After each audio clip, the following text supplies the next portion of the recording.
Hey everybody, welcome to Sled Talk, where we love talking everything snowmobile, from pulling your hair out to pulling the cord. I'm Rob Reed. I'm Steve Glass. And we are here to regale you with stories from the snow. And in fact, about a month or so ago, I ended up going on a little trip out to British Columbia and back here to Winnipeg with my daughter. And it was a ton of fun. Yeah, sure it was. You know, we picked up a little hot rod and it was lots of fun to drive that, basically from Vancouver back to Winnipeg. A nice little BMW Z4 with the inline 60, twin turbos. Cool little car. It is a ton of fun, convertible. Just a real blast to drive. It's not a Jeep, but you know. Yeah. Not one of those guys. Or should I say ladies? No. You know? But in the process of coming back, we stopped at one point in Revelstoke for some gas. Mm-hmm. And there was a group of guys in their pickup trucks, and they all had their mountain sleds. Not a lick of snow on the ground, not a bit. Yeah.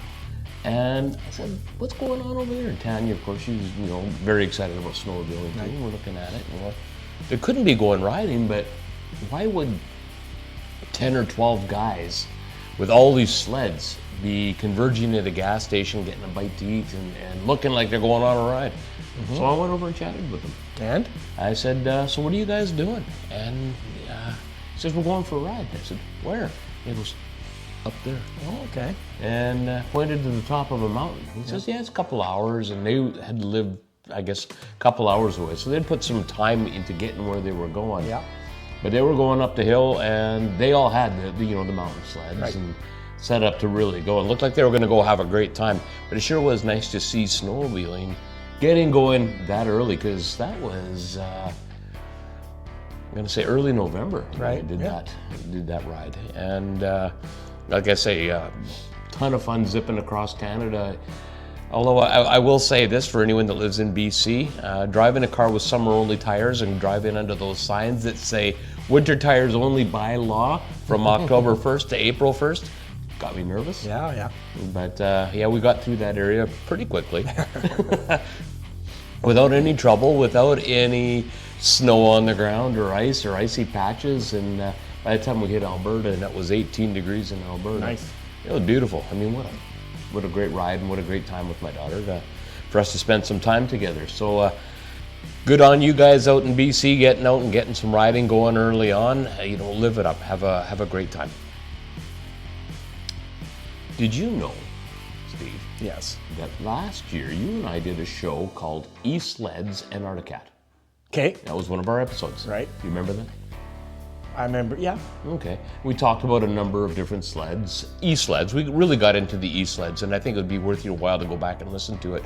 It was a great one. As you're thinking about subscribing to the channel or liking or sharing, this is your opportunity to go back to season 1, E-Sleds and Articats, and have a look at what we talked about in those sleds, because Taiga, which is a Canadian company, or was a Canadian company, got bought out, but they're still manufacturing here in Canada. Okay, I was wondering about that. And they are manufacturing in Vancouver. Okay. They have just launched their new Nomad sled, which is, again, a newer version, newer tech, all the great stuff that comes with being an electric sled. They talk about it having a slightly better range than the old sleds. They need that. They're talking now about, I'll say about 100-kilometer range. Yeah, it's still not. Not great. No. Not great. But if you've got, what do they call it? A level 3 charger, and I don't know, there's level 1, 2, 3. I guess level 1 is just plug it into the wall and pray, right? Right, yeah. But if you've got a level 3 charger, it recharges in 40 minutes. Oh, okay. So if you're staying around your base, you could ride all day with a few breaks. And yeah, come in, like you say, have a cup of coffee, whatever you need to do. I could see them being good for certain things, like, except the price is so much. But I mean, $24,000. I was going to say, if you had if we had one of those at the lake where you're just using it around your cottage and stuff like that, you could ride all day and you could plug it in once in a while, and that'd be great. But not for that kind of money. Well, and I could see maybe the big parks and things, renting them. Yeah. For sure. I could see the parks in areas like that, 100%. That's, we even talked about that episode. But when I look at these sleds and think, are you going to drive around with an extension cord so you get to your buddy's place and plug it into his house? And are your buddies going to be happy that you're stealing electricity from them all the time? I mean, you don't pull up to your buddy's house and say, "Give me $10 for gas for riding over here." Yeah, no, and 24 grand or whatever you're saying, it's crazy. Yeah, $23,999. Okay. May as well have called it 24. Yeah. But nonetheless, the technology is improving. I think it'd be fun to try one still. Yeah, probably quiet as a mouse. It would be super nice and quiet. I think they're really powerful. Yeah, absolutely. People have bashed them before they even, well, I mean, they bashed the range. I could totally get that, but it would be really neat. If they ever had demos around here, I'd definitely go try one out. Yeah.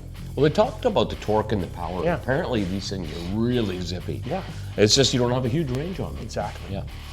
And they are ready now. They've got clearance or whatever you've got to do to sell these things internationally. So Vancouver is going to be selling these sleds, obviously mainly into the U.S., I would think. As Yellowstone as an example of a big national park that is very, very environmentally concerned, as they should be. You know what they might be good for if they were set up right is racing. Because, not like cross country, but track racing, right? I always thought that with the dirt bikes too. Like if somebody built a dirt bike track behind my house for 2 strokes or something, I'd be a little ticked off because of the noise. But you could have a racetrack for snowmobiles or electric bikes, electric snowmobiles, right near you. Yeah. Very little noise, not bothering people. The only thing you'd hear is the ambulances. Yeah, and the range would be good. The range is good enough for that. And, Yeah, for sure. It would be neat. That'd be neat. Another interesting thing that's going on in Canada, down in Muskoka River, in the town of Bracebridge, they have built, and they've done this now for a few years, but this is the first I've heard of it, but I thought it was a really good idea. A floating snowmobile bridge to get over the river. Oh yeah, that's neat. So I don't know if that river just doesn't freeze all winter or what's going on. But when I look at the number of lakes we have here in Manitoba, and I always chuckle about this, Steve, because we've got some of our American friends down there that do a lot of riding and follow us. And they talk about Minnesota and Paul Bunyan and his Blue Ox babe who made all the lakes in Minnesota, right? And they brag up their 10,000 lakes. Yeah. We've got 100,000 lakes here. Okay, right on. 10 times as many. 10 times. Like we got some real water here. Yeah. And that's just Manitoba. We're not even talking Ontario. But in a lot of cases, we see groomers going through, in different areas. Yeah. Or trails not getting put in just because the groomers can't get over them or across a around certain them. pond that they have to get over, or a marsh. Yeah. And without knowing the cost of what a floating bridge would be, Yeah. I sit back and think that is definitely a possible solution. But talk about a huge investment for a club to have to go and do that. Yeah. I'm sure you'd have to put it up every year. Yeah. Well, put it up, take it down. Yeah. That's what they're doing out there, Right. out in Bracebridge. But if you're out there riding, check it out. Probably very cool. Yeah, it would be neat to see. Yeah, absolutely. Bringing it a little closer to home, we're slowly, from one end of the country to the. I wouldn't say as much as Toronto thinks they're the center of the country. They really aren't. Winnipeg is. Get used to it. Not moving. So closer to home, Estevan, Saskatchewan. Now you and I used to do a ride from your cottage down into Carnduff. Did we ever go as far as Estevan? I don't think we did. We always looped before then and started coming back. And we'd shoot up towards Reston. Yeah. And then back into Manitoba, back down into Melita, back to your cottage was kind of the loop we did. It was just time. We didn't have the time to get that far. Yeah, and that was a 400 or 500 mile loop. Yeah, probably was. It took a all day big and a few stops, But these guys, what do they call themselves? The Estevan Snowmobile Club. Now these guys are doing something that's pretty neat. Yeah. They, last year, did a loop in Saskatchewan. I'm not sure if they got into Manitoba, but they went from Estevan up to Hudson Bay, Saskatchewan, which is not Hudson Bay, Manitoba, or Hudson Bay. It's a town in Saskatchewan, Hudson Bay. And then over to another little town there, and then they slipped back. But the overall ride was about 2,000 kilometers. That's a biggie. That's a biggie. Think about that in terms of, for American friends, about 1,200 miles. Yeah. It's a big loop. Yeah. That's a really big loop. And this year, they are doing an even bigger loop. And I'm not sure when they have it planned, because as we sit here today, there's still not a lick of snow on the ground. Yeah, they might be in trouble when they get here. It might be in trouble. But it sounds pretty exciting. This club is pretty proactive. They're working hard. They've got a lot of new equipment, doing lots of good stuff, the Estevan Snowmobile Club. But they're planning on going from Estevan down into Minnesota, stopping at the Polaris Museum, the Polaris factory, going over to the Articat factory, having a tour, coming up through northwestern Ontario, cutting across into northern Manitoba, and then back into Saskatchewan and back home. Right. So over 2,000 kilometers. That's a big one. That's a good ride. That's a good ride, and I'm sure that the planning and logistics that are going into that are fairly large. It would be great if some of the Manitoba clubs could do some hosting, and I'm sure they've already been in touch with these guys, or back and forth to have warm-up shacks ready and all that sort of thing. It'd be nice to know if they're going anywhere through here. Well, and you know what I would think that, and I don't know this, Steve, but I'm assuming that anyone that wants to join the ride easily could. Yeah, for tag along for a part of the ride, for sure. Yeah, because years ago I did a ride. It was a fundraiser that we did that for kids with disabilities that needed prosthetics and things like that. And that was a great ride. We left from Gimli, ended up out in northwestern Ontario, riding that pipeline trail you've heard me talk about a few times. That's what originally introduced me to that particular trail. It took us 3-ish days to do it. All the support, everything was lined up ahead of time. We'd pull into a warm-up shack and they had the hot chocolate and coffee going and things like that. Hotels were already pre-arranged for a bigger crew, and all the good stuff that goes into having a big ride like that. But I can't imagine how hard it would be to organize all this, the amount of work they're going into. We should almost reach out to the president. His last name's Jurgens. I don't have his first name here, but we should almost reach out and have a chat with the guy. It'd be interesting to just get a real layout of what their loop's supposed to be like. I can't see them being much more north in Manitoba than here. No. To find trails going back to Saskatchewan. Yeah. Right? I mean, there probably is. There probably is actually Flint Flow and all that stuff too. Yeah, absolutely. If they were anywhere near here, I'd be love to. If it was somewhere we could ride to, shoot out there and just say hi. Yeah, give them a pat on the back for a pretty aggressive ride. Yeah, I mean, sure.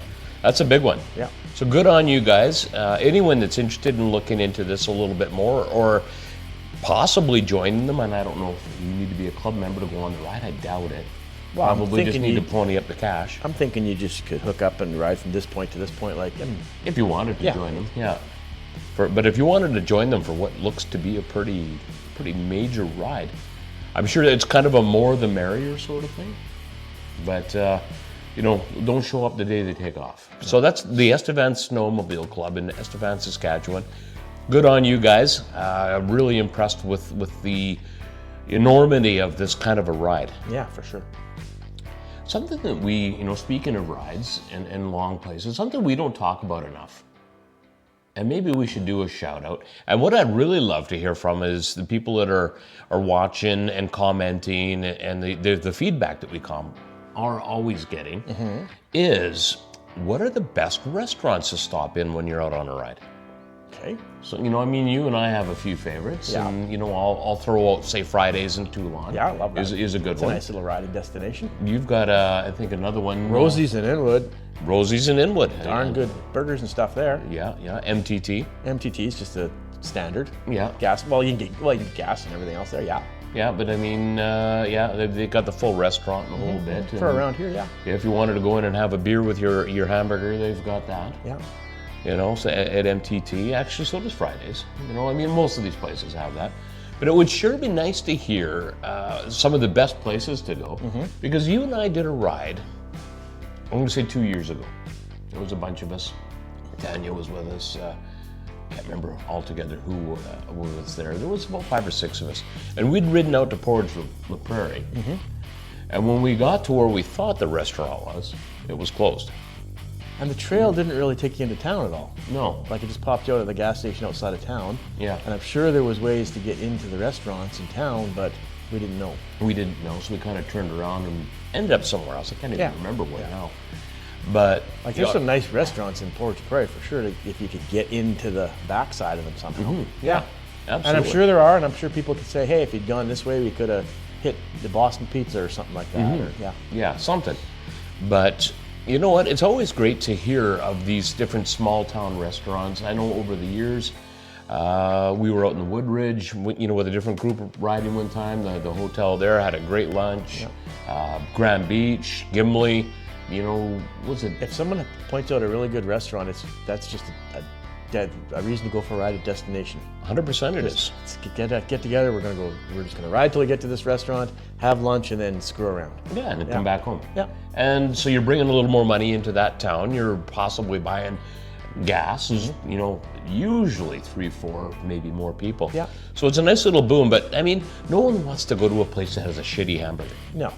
You know what I mean? Or find out the restaurant's closed or something. Yeah, or that. So it would be great to get some feedback from everybody on where are the great restaurants, what makes them great, Yep. Why do you love it?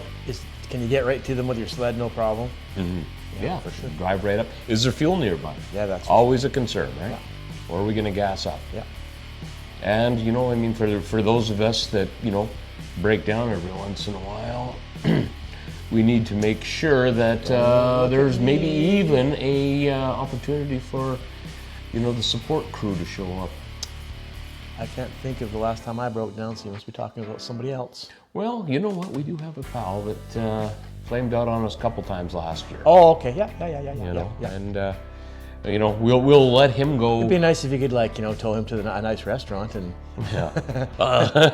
leave him there when you go get a truck or something. Yeah, well, you know what? Yeah, we towed him off the river and up to the road and let his wife come get him. So, tough for him. Yeah. But and then just continued on with our ride. Yeah. Okay. Yeah, I know. Good. I thought you were talking about me, but good. Yeah. Well, you feeling a little guilty? No, because I Suspicious? can't remember the last time I broke down on the trail. Okay. All right. Well, yes, once I can remember. That was Recently? That big MXZ 1000 of mine calved out on a poker derby. Yeah. Yeah. Speaking of poker derbies, you have been threatening to do a vintage derby. I do want to do something. A vintage derby or just a vintage ride or something. And the problem is trail passes, really, because if everyone said, we'll throw a trail pass on or we'll throw a weekend pass on, then there's a trail right across the road from us. We could do one of the loops. There's warm-up shacks along the way, and it would be just a simple, easy to plan, nice ride. Yep. If people don't want to do trail passes, there's possibilities around here to make a trail or make a ride that takes us to places like a shack or two that aren't on trails, but I can't really plan that until we get some snow and I can actually get out there and make a trail. Okay, so what we would love to hear is a little feedback on, how important the trail pass is or isn't to people. I've got a sled or two that I would be happy. I think I don't know anything about weekend trail passes, but if they're a reasonable price and they're fairly easy to get, I've got a sled where I'd throw a weekend trail pass on it, and then we could easily, whether it's a poker derby, then maybe you have to talk to the clubs and ask them if you can use their shacks for that sort of thing. But if it's just a ride, how many miles do you think it is to go do the loop out here up to MTT and around? 50 miles or something, 30 miles? Something like that, yeah. Nice ride for those old machines, groomed trails, 3 spots to stop. It just relies on having a trail pass and being on the trails. That'd be super easy, you can plan that. Yeah. Just throw out some notice. Even if it was totally unorganized this year and it was just like, as soon as we get some snow and things get groomed, because we've had years where nothing got groomed, but say in 3 weeks we're gonna meet up with some vintage sleds and hit that groomed trail. Right. And then it's just up to that person to have a pass on their machine. Whoever shows up for that ride goes on that ride. And maybe that would be a good way to start, because if you got a dozen people showing up, now you got a core of people you could talk to about having a poker derby or something, right? Yeah, let's do something a little more organized in the future, sort of thing. But, Yeah. Okay, so 2 things. First off, we'd love to hear some feedback from everybody on that one. And I'd like to hear if there's any other good vintage rides within, say, 100 miles of Winnipeg. Right. Yeah, if your club's doing something, let us know. First off, we'll give you a shout out. Glad to do that. But we might even just show up and come for a ride with you. That would be great. Grab some of our pals and make it a day. Yeah, I got several vintage sleds and they just sit here right now. So yeah, for sure. Beyond that, Steve, we always get into a bit of a tech tip, and often your tech tips have a lot to do with the products that go with it. Right. What have you got for us? Well, I think steering is very important. Would you agree with that? You know, it's funny. I do now, but when we were kids, you know, we talked about this with the old sleds that we used to ride. Yeah. And steering didn't seem to really matter because you could turn your handlebars. Well, that's just part of what I was saying. Wear bars. Yeah, wear bars. Okay, let's hear about it. Well, it's pretty darn important, I think, to check your wear bars out. Now, that's part of your preseason, isn't Yeah, it? it is part of my preseason for sure. Yeah. Make sure that they haven't gotten all the carbide knocked off them and stuff. So you can get Carbide or the whole thing? well, the whole thing a lot of times. You can still get the standard old wear bars. The ones where if you're coming into a gas pump, you got to plan a couple of 100 feet back to do your turn to get it lined up with the pumps. You can still get those. And some old machines, that's all that's available. If I have those old machines, I'll get a pair of carbides and cut them up and weld them up and make them fit, because I'm not going back to wear bars anymore. But they're still available. But good carbides, 3-inch carbides, pretty common, probably the most common of the carbides. You can get 3-inch, 4-inch, 6-inch, whatever you want. You Carbides with tipped on either end? Yeah, exactly. You can spend anything from like $80 on up on carbides. I used to have the skis with the dual runners. Yeah. And they were fantastic. I mean, those things, they turned on an oil slick. They're fantastic till you have to change all your carbides, because it's that hurt a little bit. Yeah. I've got those on all my sleds pretty much, but yeah. Yeah, it hurts a little bit more at that time. But that sled, that was my old XC800. I love those skis. Those are great skis. Well, and the work that I did on that sled too, I lowered the front end a little bit to put a little more weight on it. And a few other odds and ends. I did a lot of things to that sled, to be honest. Yeah. But it turned like it was on rails. Yeah. So, good carbides, as soon as you start getting too much carbide in the front, then you gotta start throwing some picks in the back, just to keep it back end on you. But definitely lift your skis up and look at your carbides, because if nothing else, I've had so many sleds come through here where there'll be like one carbide missing, the whole bottom of the skis ground off, and you have to put new skis on there, right? So yeah. Gets expensive quick, whereas, yes, you're gonna have to buy a set of these, but you wanna buy a set of these plus a ski. But the amazing thing, like if you put a new set of these on, you just look at my floor, right? They cut concrete when they're new. I know. And you put them on, like you can turn on ice, you can turn everything. And this is something that almost anybody listening probably knows, because I doubt very many people are riding with old wear bars anymore, but yeah. But it's funny how it kind of just slowly creeps up on you. Like my sled used to turn really good, and then it doesn't turn as good. When you're pulling in, like you say, into gas stations. Yeah, that's when you really notice it. And suddenly you're getting off and you're kicking the back end around. Or you're loading on your trailer and you hook the carbides on your trailer because the front tip's missing. Yeah. Or you're trying to pull it off or whatever, and the back end hooks on because the bars are all worn down, but the carbide's sticking out. Yeah, or you go for a little pole vault because it dug into the snow while you were out riding. Yeah. But I know in our last episode, you talked a little bit about the boots, the ski boots that come out of the side of the belly pan. But while your front end is up in the air and you've checked your ski boots, you are now checking your wear bars. Yeah. This is a great opportunity. Greasing everything in the front of your sled. Greasing, that's just part of the front suspension stuff, Yeah, but now you can go through your tie rod ends, all those little things that look pretty worn, and see what either just needs a tightening, in some cases what needs to be replaced. They do wear out. And I'll tell you a little hint with the Scooty Rev chassis. If you lift them up on your lift and one ski tip drops down, chances are the nun's bent. Okay. Because it throws the caster out. So, does a bent nun tell dirty jokes?